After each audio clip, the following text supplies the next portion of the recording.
ಕನ್ನಡ ನಾಡು, ಇದು ಕನ್ನಡಿಗರ ನಾಡಿಮಿಡಿತ. ಮತ್ತೆ ಅವ್ರ ಬಗ್ಗೆ ಮಾಡಲ್ಲ ಅಂದ್ರೆ ನಾವು ಬದುಕಿರಕ್ಕಾಗತ್ತಾ? ಅಲ್ಲಿ ಫಸ್ಟ್ ಫಾರ್ಮರ್ಸ್ ನೋಡಿ ಸರ್, ಇದರಲ್ಲಿ 50% ರಿಜೆಕ್ಷನ್ಸ್ ಇದಾವೆ ಸರ್. ಮತ್ತೆ ಇದರಲ್ಲಿ ಕ್ರಮ ಕೈಗೊಳ್ಬೋದಲ್ಲ. ಇದ್ರಾಗ ಎಷ್ಟು ಜನ ಇದ್ದಾರೆ, what is the reason for you briefly explain ಮಾಡಿ ಅಷ್ಟೇ. ಎದಕ್ಕೆ ರಿಜೆಕ್ಟ್ ಆಗಿದೆ, which are the banks? Sir 55 application SBI ನಿಂದ ರಿಜೆಕ್ಟ್ ಆಗಿದೆ ಸರ್. What reason? ಸರ್ ಅದರಲ್ಲಿ 37% of the applications are for incomplete documentation ಅಂತ ಆಗಿದೆ sir. Incomplete submission of documents ಅಂತ ಆಗಿದೆ.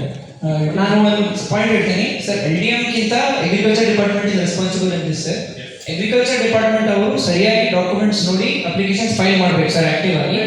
ಇನ್ನೊಂದು PMFME ಗೈಡ್ಲೈನ್ಸ್ ಪ್ರಕಾರ PMFME ಅವರು ಅಗ್ರಿಕಲ್ಚರ್ ಡಿಪಾರ್ಟ್ಮೆಂಟ್ಗೆ ಅಪ್ಲಿಕೇಶನ್ ಕೊಟ್ಟಿದ್ದಾಗ ತಾವು district level committee not even showing a single application. That's why they are getting rejected. If you show to DC sir and me, ಸ್ವಲ್ಪ qualitatively ನಾವು ಡಾಕ್ಯುಮೆಂಟ್ಸ್ ಚೆಕ್ ಮಾಡ್ಬೋದು sir. So DCಗೆ ತೋರಿಸ್ಬೇಕಂತ ಇದೆ ಸರ್ ಇದರಲ್ಲಿ.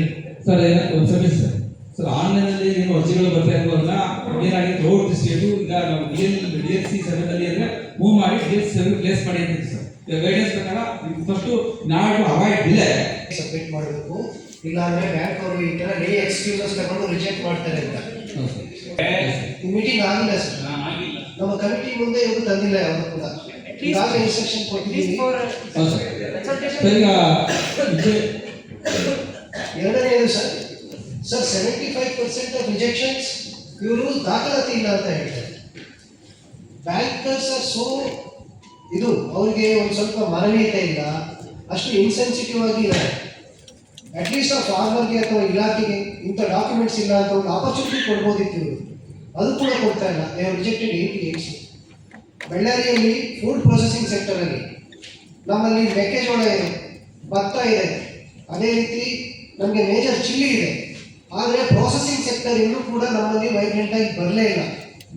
ಬರಬೇಕು ಅಂದರೆ PMFME ಮೂಲಕನೇ ಬರಬೇಕು. ಈ ಬ್ಯಾಂಕರ್ಸ್ ಎಸ್ಪೆಷಲಿ ಕರ್ನಾಟಕ ಬ್ಯಾಂಕ್ ನಮ್ಮದೇ ಇಲ್ಲಿ ಹೆಡ್ ಕ್ವಾರ್ಟರ್ ಇದೆ. SBI ನಮ್ಮ ಸ್ಯಾಲರಿ ಅಕೌಂಟ್ ಅಲ್ಲಿ SBI ನಲ್ಲಿದೆ. Then we will have to take a decision, sir. Any deposit we will not place with SBI. We are discussing in this DLRC meeting. Yes sir, this agenda sir. This is a serious issue sir. ನಮ್ಮ farmers ಮುಂದೆ ಬಂದಿಲ್ಲ sir. PMFME ನಲ್ಲಿ ಬೇರೆ ಜಿಲ್ಲೆಗಳಿಗೆ compare ಮಾಡಿದ್ರೆ ನಮ್ಮಲ್ಲಿ ಈ ಯೋಜನೆ ಸದ್ಬಳಕೆ ಆಗಿಲ್ಲ ಸರ್. ಸರ್ ಒಂದು ಎಕ್ಸಾಂಪಲ್ ಕೊಡ್ತೀನಿ ಸರ್. ಹಾವೇರಿಯಲ್ಲಿ 800 ಅಪ್ಲಿಕೇಶನ್ಸ್ ಎಕ್ಸೆಪ್ಟ್ ಮಾಡಿದ್ದಾರೆ. 800 ಹಾವೇರಿಗಿಂತ ನಮ್ಮಲ್ಲಿ ಅಗ್ರಿಕಲ್ಚರ್ ಇಸ್ ಸೋ ವೈಬ್ರೆಂಟ್. ಆದರೂ ಕೂಡ ನಮ್ಮ ಫಾರ್ಮರ್ಸ್ಗೆ ನಾವು ಈ ವ್ಯವಸ್ಥೆ ಮಾಡೋಕ್ಕೆ ಆಗಿಲ್ಲ. PMFME ನಮ್ಮಲ್ಲಿ ಸದ್ಬಳಕೆ ಆಗಿಲ್ಲ. This will come in the minutes of the meeting sir. And ಇದ್ರ ಬಗ್ಗೆ ಕೃಷಿ ಇಲಾಖೆ ಮತ್ತು ಬ್ಯಾಂಕರ್ಸ್ ಎಲ್ಲರೂ ಜವಾಬ್ದಾರಿ ತಗೊಂಡು ಈ ಸ್ಕೀಮಲ್ಲಿ ನಮಗೆ ಮುಂದಿನ ವರ್ಷ ಅಟ್ಲೀಸ್ಟ್ ನಮಗೆ 1000 ಅಪ್ಲಿಕೇಶನ್ ಶುಡ್ ಬಿ ಸ್ಯಾಂಕ್ಷನ್. ಅಷ್ಟು ನಮಗೆ ಕೆಪಾಸಿಟಿ ಇದೆ ಸರ್. ಒಂದು ಸಜೆಷನ್ ಸರ್, ಲಾಸ್ಟ್ ವೀಕ್ ನಾನು ಅಗ್ರಿಕಲ್ಚರ್ ಡಿಪಾರ್ಟ್ಮೆಂಟ್ ಒಟ್ಟಿಗೆ ಮಾತಾಡಿದ್ದೀನಿ. ಮತ್ತು after that I had visited all of SBI sir. ಭೇಟಿಯಾಗಿ ಅವರಿಗೆ ರೀಸಬ್ಮಿಟ್ ಮಾಡ್ತಿದ್ರು, ಪುಷ್ ಮಾಡಬೇಕು. ಫುಡ್ ಪ್ರೊಸೆಸಿಂಗ್ ಯೂನಿಟ್ಸ್ ಇದೆಲ್ಲ ಮೈಕ್ರೋ ಯೂನಿಟ್ ಅಡ್ವರ್ಟೈಸ್ಮೆಂಟ್ ಮಾಡಿದ್ರೆ ಕರೆಕ್ಟಾಗಿ ನೀವು ಅವರು ಸೇರ್ಕೊಂಡು ಸರ್ ಇಲ್ಲಿ ನಾವು ಕುಂತಿರೋದು ಒಂದು ಕ್ಲಾರಿಟಿ ದಯಮಾಡಿ ಏನು ತಿಳ್ಕೊಬೇಡಪ್ಪ, ನಿಮ್ಮ ಕೈ ಮುಗಿತೀನಿ ನಾನು. ಇಲ್ಲಿ ನಾವು ಯಾವ ಥರ ಜನಪ್ರತಿನಿಧಿಗಳು, ನಾವು ಆಫೀಸರ್ಸು, ಬ್ಯಾಂಕರ್ಸು ಇದು ಮಾಡಿ ಅವ್ರು ಭಾಳ ಬಂಗಾರ ಮಾಡಬೇಕಪ್ಪ ಅಷ್ಟೇ. ಅದ್ರ ಬಗ್ಗೆ ಚರ್ಚೆ ಆಗಿದೆ. ನಾನು ನೋಡಿಯಪ್ಪ ಬೇರೆ ಥರ ನಾನು ಪರ್ಟಿಷನ್ ಅಲ್ಲ. ನನಗೆ ಜೀವನದಾಗ ಏನಾದರೂ ಒಂದು ಹೃದಯದಾಗ ನಾಲ್ಕು ಅನ್ನ ಕೊಡಬೇಕು, ಹೆಜ್ಜೆ ಬಿಟ್ಟು ನಿಂತ್ಕೋಬೇಕಂದ್ರೆ ರಾಜಕಾರಣಕ್ಕೆ ಬಂದಿರಲ್ಲ ನಾನು. ಅದ್ರ ತಪ್ಪು ಮಾಡಿದ್ರೆ ಬ್ರಹ್ಮ ಬಂದರೂ ಬಿಡಲ್ಲ. ಯಾರು ಮಿನಿಟ್ಸ್ ತಂದು ಬಂದಿರೋ, ಯಾರು ತಪ್ಪು ಬಂದಿರೋ ಐ ಡೋಂಟ್ ನೋ. ತಪ್ಪಿದ್ರೆ ಮಾತ್ರ ಹೆಂಗ್ ಬಂದಿರೋ ಗೊತ್ತಿಲ್ಲ, ಕಳ್ಸೋದು ಮಾತ್ರ ಚೆನ್ನಾಗಿ ಗೊತ್ತು ನನಗೆ. ದಯಮಾಡಿ ಮೈ ಮೇಲೆ ಎತ್ತಿರ್ತೀನಿ, ಕೆಲಸ ಮಾಡಿ. ನಿಮ್ಗೆ ಏನ್ ಜವಾಬ್ದಾರಿ ಇದೆ ಗೊತ್ತಿಲ್ಲ ಅಂದ್ರೆ ಏನ್ ಗೊತ್ತಿಲ್ಲ ಅಂತ ಹೇಳಿ ನಾನು ಗೊತ್ತುಪಡಿಸ್ತೀನಿ. ನಾಲೆಡ್ಜ್ ಇಲ್ಲ ಅಂತ ಹೇಳಿ ನಾಲೆಡ್ಜ್ ಹೇಳ್ತೀನಿ. ಬಟ್ ನಾನು ಒಂದೇ ಒಂದು ಏನ್ ಇದಿದೆ ಅದು ಕ್ಲಾರಿಟಿಗೋಸ್ಕರ ಕುಂತ್ಕೊಂಡಿದ್ದೆ. ದಯಮಾಡಿ ನಾನು ಇಷ್ಟು ಹೇಳ್ತೀನಿ ಸರ್. ಒಬ್ಬ ಡಿಸ್ಟ್ರಿಕ್ಟ್ ಅಗ್ರಿಕಲ್ಚರ್ ಆಫೀಸರ್ಗೆ ಏನು ಜವಾಬ್ದಾರಿ ಇದೆ ಸರ್? ದಿಶಾ ಮೀಟಿಂಗ್ ಏನು, ಸ್ಕೇಡಿಂಗ್ ಮೀಟಿಂಗ್ ಏನು, ಮೇಕ್ ಇಟ್ ಒಂದು ಗೈಡ್ ಲೈನ್ ಸರ್. ಏನ್ ಚರ್ಚೆ ಮಾಡಬೇಕು, ಏನ್ ಮಾಡಬೇಕು, ಇವ್ರ ಜವಾಬ್ದಾರಿಗಳು ಅದ್ರ ಬಗ್ಗೆ ಒಂದು ಕ್ಲಾರಿಟಿ ಕೊಡಿ sir. Who are concern this Disha meeting. Next time it should be fruitful sir. ಒಂದು ಏನಾದರೂ ಫಲ ಕೊಡ್ಬೇಕು ಸರ್ ನಮ್ಮ ಮೀಟಿಂಗ್ಗಳಿಗೆ. All departments sir, all departments ಯಾರ್ಯಾರು ಕನ್ಸರ್ನ್ ಇದ್ದಾರೆ ನಮ್ದು ಕೇಂದ್ರ ಮತ್ತು ರಾಜ್ಯ ಸರ್ಕಾರದ ಇದಾವೆ ಕನ್ಸರ್ನ್ ಇದಾವೆ ಸರ್. ಅವ್ರಿಗೆ ದಿಶಾ ಮೀಟಿಂಗ್ ನಲ್ಲಿ ಏನ್ ಕೊಡ್ಬೇಕು ವಿನೋದ್ ಸರ್ ಕೆಡಿಪಿನಲ್ಲಿ ಎಲ್ಲ ಬಂದಿದ್ದಾರೆ. ಭೌಗೋಳಿಕ ಕ್ಷೇತ್ರ ಎಷ್ಟು ಇದು ಎಷ್ಟು ವೇರಿಕ ಬುಲೆಟ್ ಪಾಯಿಂಟ್ ಸರ್. ಕೇಂದ್ರ ಸರ್ಕಾರದ ಯೋಜನೆಗಳು ಮತ್ತು ರಾಜ್ಯ ಸರ್ಕಾರ ಜಾಯಿಂಟ್ ಆಗಿ ನಡೀತಾ ಇರ್ತವೆ. ಅದು ಎಷ್ಟು ಫಲಪ್ರದ ಆಗಿದೆ, ಎಷ್ಟು ನಾವು ಪ್ರೋಗ್ರೆಸ್ ಮಾಡಿದ್ವಿ ಅದ್ರ ಬಗ್ಗೆ ಮಾತ್ರ ಚರ್ಚೆ ಮಾಡಿ. Okay continue. Yes, sir. ಇದು ಮುಗಿಸ್ಬಿಡಿ. Yes, ಇದು awareness create ನೋಡಿ ಮಾಡಿ. ಇದನ್ನ ಪ್ರಧಾನಮಂತ್ರಿ ನಮ್ದು ಆಹಾರ ಸಂಸ್ಕರಣಾ ಫುಡ್ ಪ್ರೊಸೆಸಿಂಗ್ ಬಗ್ಗೆ ಏನ್ ಇದು ಅಡ್ವರ್ಟೈಸ್ಮೆಂಟ್ ಮಾಡಿದ್ರಿ ಈ ಮಾಡಿಲ್ಲ ತಾನೆ? ನಾವು ಇಲ್ಲಿ ಸರ್ ಬೇಡ ಮಾತಾಡಬೇಡ ಬರ್ತಾ ಹೇಳ್ತೀನಿ. ಏನೇನಿದಾವೆ ಇನ್ಸೂರೆನ್ಸ್ ಇರ್ಬೋದು, ಫುಡ್ ಪ್ರೊಸೆಸಿಂಗ್ ಇರ್ಬೋದು, ಕಿಸಾನ್ ಫಸಲ್ ಬಿಮಾ ಯೋಜನೆ ಇರ್ಬೋದು, ಅದ್ರ ಏನ್ ಬಗ್ಗೆ ಫಸ್ಟ್ ಸಾಹೇಬ್ರ ಹತ್ರ ಕುಂತ್ಕೊಂಡು ಡಿ ಸಿ ಅವ್ರ ಹತ್ರ ಸಿ ಅವ್ರ ಹತ್ರ ಕುಂತ್ಕೊಂಡು ಮಾತು ಕಡಿಮೆ ಮಾಡಿ, ಮಾತು ಕಡಿಮೆ ಮಾಡಿ, ಕೆಲಸ ಜಾಸ್ತಿ ಮಾಡಿ. ಮುಖದಲ್ಲಿ ಒಂದು ಪ್ರೋಗ್ರೆಸ್ ಕಾಣ್ಬೇಕು, ಅಂದ್ರೆ ಸಕ್ಸಸ್ಫುಲ್ ಕಾಣ್ಬೇಕು. ಆ ತರ ಡಿಸ್ಟ್ರಿಕ್ಟ್ ಆಫೀಸರ್ಸ್ ಬರ್ಕೊಂಡು ಕೃಷಿ ಇಲಾಖೆ ಏನಿದೆ ಮುಗಿಸ್ತಾರೆ. ನೋಡ್ರಿ ಈಗ ಸರ್ ಅಪ್ಲಿಕೇಶನ್ ರಿಜೆಕ್ಟ್ ಆಗೋ ಏನಿದೆ ತರ್ಸ್ಕೊಳ್ಳಿ ಸರ್. ಸರ್ ಸಿಒ ಸರ್ ಮುಗಿಸ್ಕೊಂಡು ಇಮಿಡಿಯೇಟ್ ಆಗಿ ನಾನು ಮಾಡ್ಕೊಂಡು ಮಾಡೋದು ಬಿಡ್ರಿ.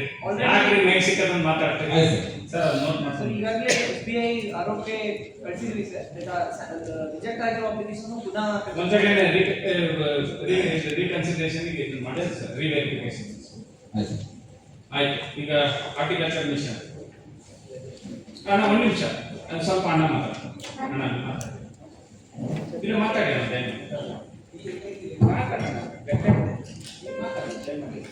ಫರ್ಟಿಲೈಸರ್ ಶಾರ್ಟೇಜ್ ಏನಾದ್ರು ಬಂದಿತ್ತ ಈಗ? ಇಲ್ಲ ಶಾರ್ಟೇಜ್ ಬಂದಿದೆ. ಈಗ ಬೇಸಿಗೆ ಬೆಳೆ ಸರ್ ಈಗ ಸಫಿಸಿಯೆಂಟ್ ಇದೆ ಸರ್. ಮುಂಗಾರು ತಯಾರು ಮಾಡಿದ್ದೆ ಸರ್. ಈಗ ಸ್ಟೋರ್ ಮಾಡಿ ಅಡ್ವಾನ್ಸ್ ಆಗಿ ನಮ್ಮದು ಏಪ್ರಿಲ್ ಹೊಸ ಟಾರ್ಗೆಟ್ ಬರ್ತದೆ ಸರ್. ಏಪ್ರಿಲ್ ಲಾಸ್ಟ್ಗೆ ಹೊಸ ಟಾರ್ಗೆಟ್ ಬರ್ತದೆ ಸರ್. 26, 27 ಸರ್. ಈಗ ಈ ವರ್ಷ ಈಗ ಇನ್ನೊಂದು ಈ ತಿಂಗಳು ಮತ್ತೆ ನೆಕ್ಸ್ಟ್ ಮಂತ್ಗೆ ಕ್ಲೋಸ್ ಆಗುತ್ತೆ ಸರ್. ಈ ವರ್ಷದ್ದು ನೆಕ್ಸ್ಟ್ ಏಪ್ರಿಲ್ ಕಷ್ಟ ಆಗ್ತದೆ. ನಾನು ನಿಮಗೆ ಡಿಸೆಂಬರ್ ಜಾನ್ವರಿ ಫೋನ್ ಮಾಡಿದ್ದೇನೆ. ಫರ್ಟಿಲೈಸರ್ ಶಾರ್ಟೇಜ್ ಇದೆ ಅಂತ ಅವಾಗ ಇದ್ದಿಲ್ಲ. ಅವಾಗ ಫರ್ಟಿಲೈಸರ್ ಬಹಳ ಶಾರ್ಟೇಜ್ ಇತ್ತು. ಈಗ ಸರ್ ಬರ್ತದೆ ಸಮಸ್ಯೆ. ನೀವೇ ಅವಾಗ ನನಗೆ ಹೇಳಿದ್ರಿ ನೆಕ್ಸ್ಟ್ ವೀಕ್ ಬರ್ತದೆ, ಹೋಲ್ಸೇಲರ್ ಡಿಸ್ಟ್ರಿಬ್ಯೂಟ್ ಮಾಡ್ತೀನಿ ಅಂತ ಹೇಳಿದ್ರು. ಅವಾಗ ನೆನಪೈತಲ್ಲ. ಮತ್ತೆ ಶಾರ್ಟೇಜ್ ಇಲ್ಲ ಅಂತ ಹೇಗೆ ಹೇಳ್ತೀರಾ?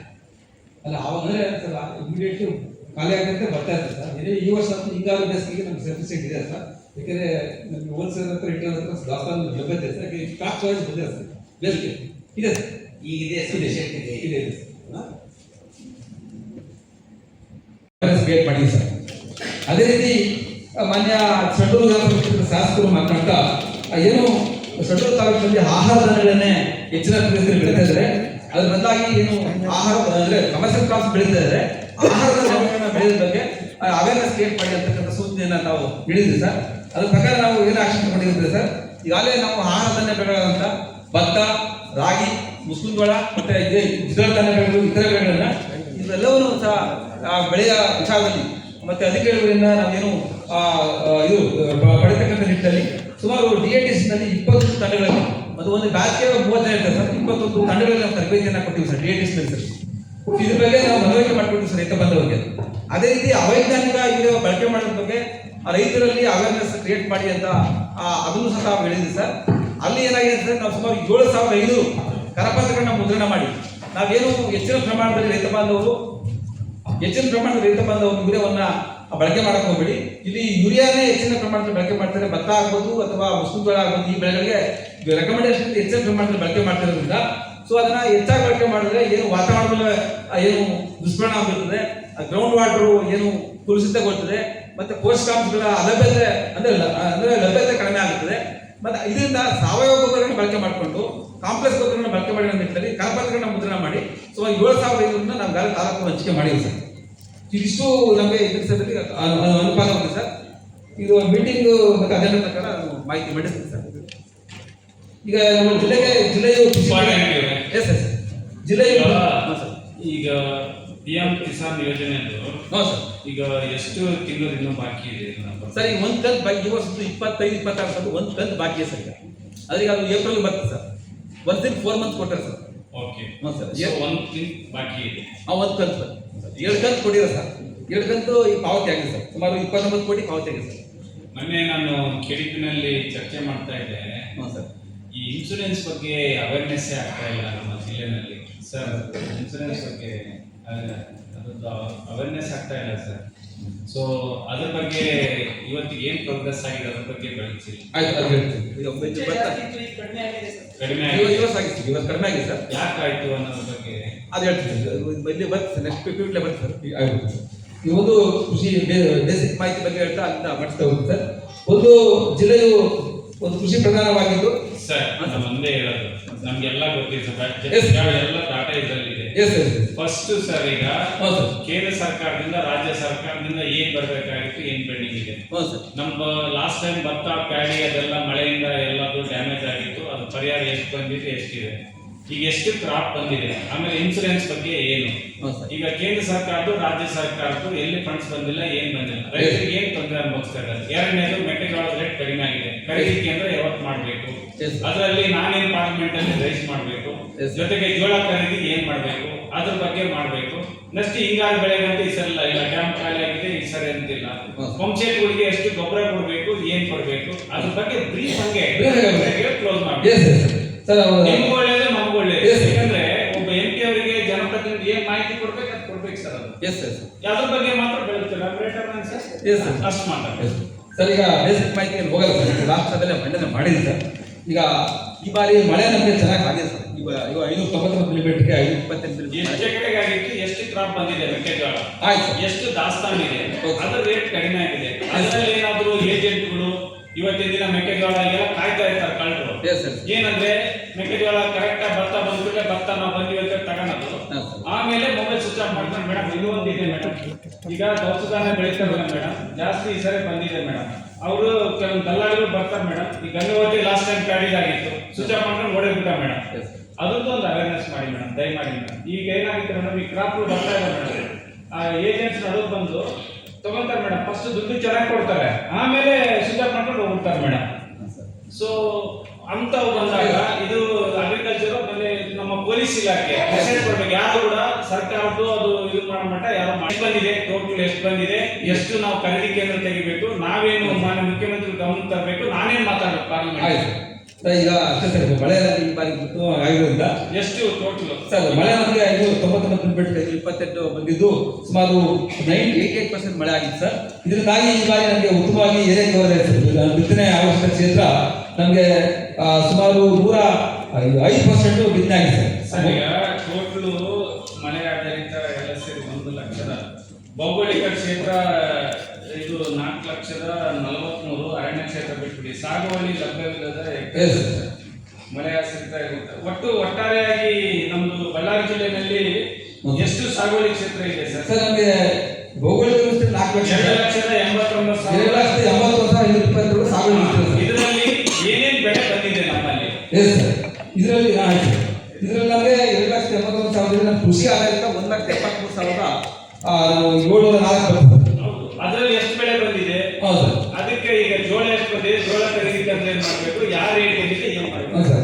ಈಗ ನಮಗೆ 1,60,540 ಹೆಕ್ಟರ್ಗೆ 1,70,90 ಹೆಕ್ಟರ್ ಬಿತ್ತನೆ ಆಗಿದೆ. 105% ಬಂದಿದೆ ಸರ್. ಅದರಲ್ಲಿ ಭತ್ತ ನಮಗೆ 89,900 ಹೆಕ್ಟರ್ ಸಾಧನೆ ಆಗಿದೆ ಸರ್. ಮೆಕ್ಕೆಜೋಳ 36,150 ಹೆಕ್ಟರ್ ಸರ್. ಅದೇ ರೀತಿ ಜೋಳ, ಮುಸ್ಲಿಂ ಜೋಳ, ಬೆಳಿ ಜೋಳ 19,000. ಇಲ್ಲ ರಿಪೋರ್ಟ್ ಇದೆ. ಹಾಂ ಇದ್ರಾಗ ಇಲ್ಲ ಅದು. ಅದೇ ಅಪ್ಸ್ಟಾರ್ಟ್ ಕೊಡಿ ಸರ್. ನಾನು ಇದೇ ಜಾಸ್ತಿ ಮಾಹಿತಿ ಕೊಡ್ತೇನೆ ಅಲ್ಲ, ಸರ್. ಒಂದು ಕೊಡಿ. ಆಯ್ತು ಸರ್. ನಮಗೇನಾಗ್ತದೆ, ಜನ ಸ್ಟ್ರೈಕ್ ಮಾಡ್ತಾರೆ. ಹಾಂ. ಮಾಡೋಕ್ಕಿಂತ ಮುಂಚೆ ನಾವು ಒಂದು ಗಮನಿಸ್ತಂದ್ರೆ ಒಳ್ಳೇದಾಗುತ್ತೆ. ಗಡ್ಡೆ ಬೆಂಕಿಯಿಂದ ಬಾಳ್ಕೊಡೋದೇನಿದೆ ಬೆಳೆವಾರ ನೋಟ್ ಮಾಡ್ಕೊಳ್ಳಿ ಸರ್. ರಿಪೀಟ್ ಜಾಸ್ತಿ ಆಗಿದೆ. ಟೋಟಲು ಮೆಕ್ಕೆಜೋಳ ಎಷ್ಟು ಬೆಳೆ ಬಂದಿದೆ ಸರ್? ಮೇಜ್ ಆಮೇಲೆ ಇದು ಎಷ್ಟು ಬಂದಿದೆ ಸರ್? ನಮಗೆ ಜವಾರ ಎಷ್ಟು ಬಂದಿದೆ? ಭತ್ತ, ಜೋಳ, ಜಾವ, ಗಾಡಿ ಎಷ್ಟು ಬಂದಿದೆ ಸರ್? ಇಷ್ಟು ಇಂಪಾರ್ಟೆಂಟ್ ರೀ. ಮೆಕ್ಕೆಜೋಳ, ಜವಾರು, ಭತ್ತ, ಇವಕ್ಕೆ ನಾವು ಏನ್ ಮಾಡ್ಬೇಕು ಸರ್ ಮುಂದೆ? ಅದ್ರ ಬಗ್ಗೆ ಎಷ್ಟು ಕ್ರಾಪ್ ಬಂದಿದೆ ಸರ್? ಅದನ್ನು ಅದು ಕೊಡ್ತೀನಿ ಸರ್. ನಾನು ಮಾಹಿತಿ ಈಗ ಸದ್ಯಕ್ಕಂತೂ ಈ ವರ್ಷ ಚೆನ್ನಾಗಿ ಏರಿಯಾ ಕವರೇಜ್ ಆಗಿತ್ತು ಸರ್. ಭತ್ತ ಆಗ್ಬೋದು, ಮುಸ್ಲಿಂ ಜೋಳ ಆಗ್ಬೋದು, ಜೋಳ ಆಗ್ಬೋದು ಚೆನ್ನಾಗಿ ಬಂತು ಸರ್. ಇಳುವರಿನೂ ಚೆನ್ನಾಗಿ ಬಂದಿದೆ ಸರ್. ಬಟ್ ನಮ್ಗೆ ಏನಾಗಿದ್ರೆ ಈ ಕಳೆದ ಬಾರಿಗಿಂತೂ ಈ ಬಾರಿ ಕ್ರಾಪ್ ಸ್ಟಾರ್ಟ್ ಚೆನ್ನಾಗಿ ಬಂತು. ಕವರೇಜು ಮೋರ್ ದನ್ 100% ಕವರೇಜ್ ಆಯ್ತು ಸರ್. ಸರ್ ಈಗ ಭತ್ತನೂ ಸರ್ ಭತ್ತದ್ದು ಕಳೆದ ಬಾರಿಗೂ ಈ ಬಾರಿಗೂ ಒಂದೇ ಇದೆ. ಮುಸ್ಲಿಂ ಜೋಳ ಈ ಸರಿ ಬಿತ್ತನೆ ಕೂಡ ಜಾಸ್ತಿ ಆಗಿದೆ, ಮತ್ತೆ ಕ್ರಾಪ್ ಸ್ಟಾರ್ಟ್ ಚೆನ್ನಾಗಿತ್ತು. ಈ ಸರಿ ಜಾಸ್ತಿ ಇದೆ ಸರ್. ಮುಸ್ಲಿಂ ಜೋಳ ಜಾಸ್ತಿ ಇದೆ. ಬಟ್ ಈಗ ಪ್ರೊಕ್ಯೂರ್ಮೆಂಟ್ ಒಂದು ಇಶ್ಯೂ ಇದೆ ಸರ್. 6 ದಾಖಲೆ ಇಲಾಖೆ ಚರ್ಚೆ ಮಾಡೋದು ಸರ್ ಪ್ರೊಕ್ಯೂರ್ಮೆಂಟ್. ಸೊ ಅದು ಬಿಟ್ಟರೆ ಸರ್ ಪ್ಯಾಡಿ ಸಬ್ಸ್ಕ್ರೈಬ್ ಮಾಡಿಕೊಳ್ಳಲು ಕೂಡಲೇ ಪಕ್ಕದಲ್ಲಿ ಕಾಣುವ ಬೆಲ್ ಐಕಾನ್ ಕ್ಲಿಕ್ ಮಾಡಿ ನೋಟಿಫಿಕೇಶನ್ ಪಡೆಯಿರಿ.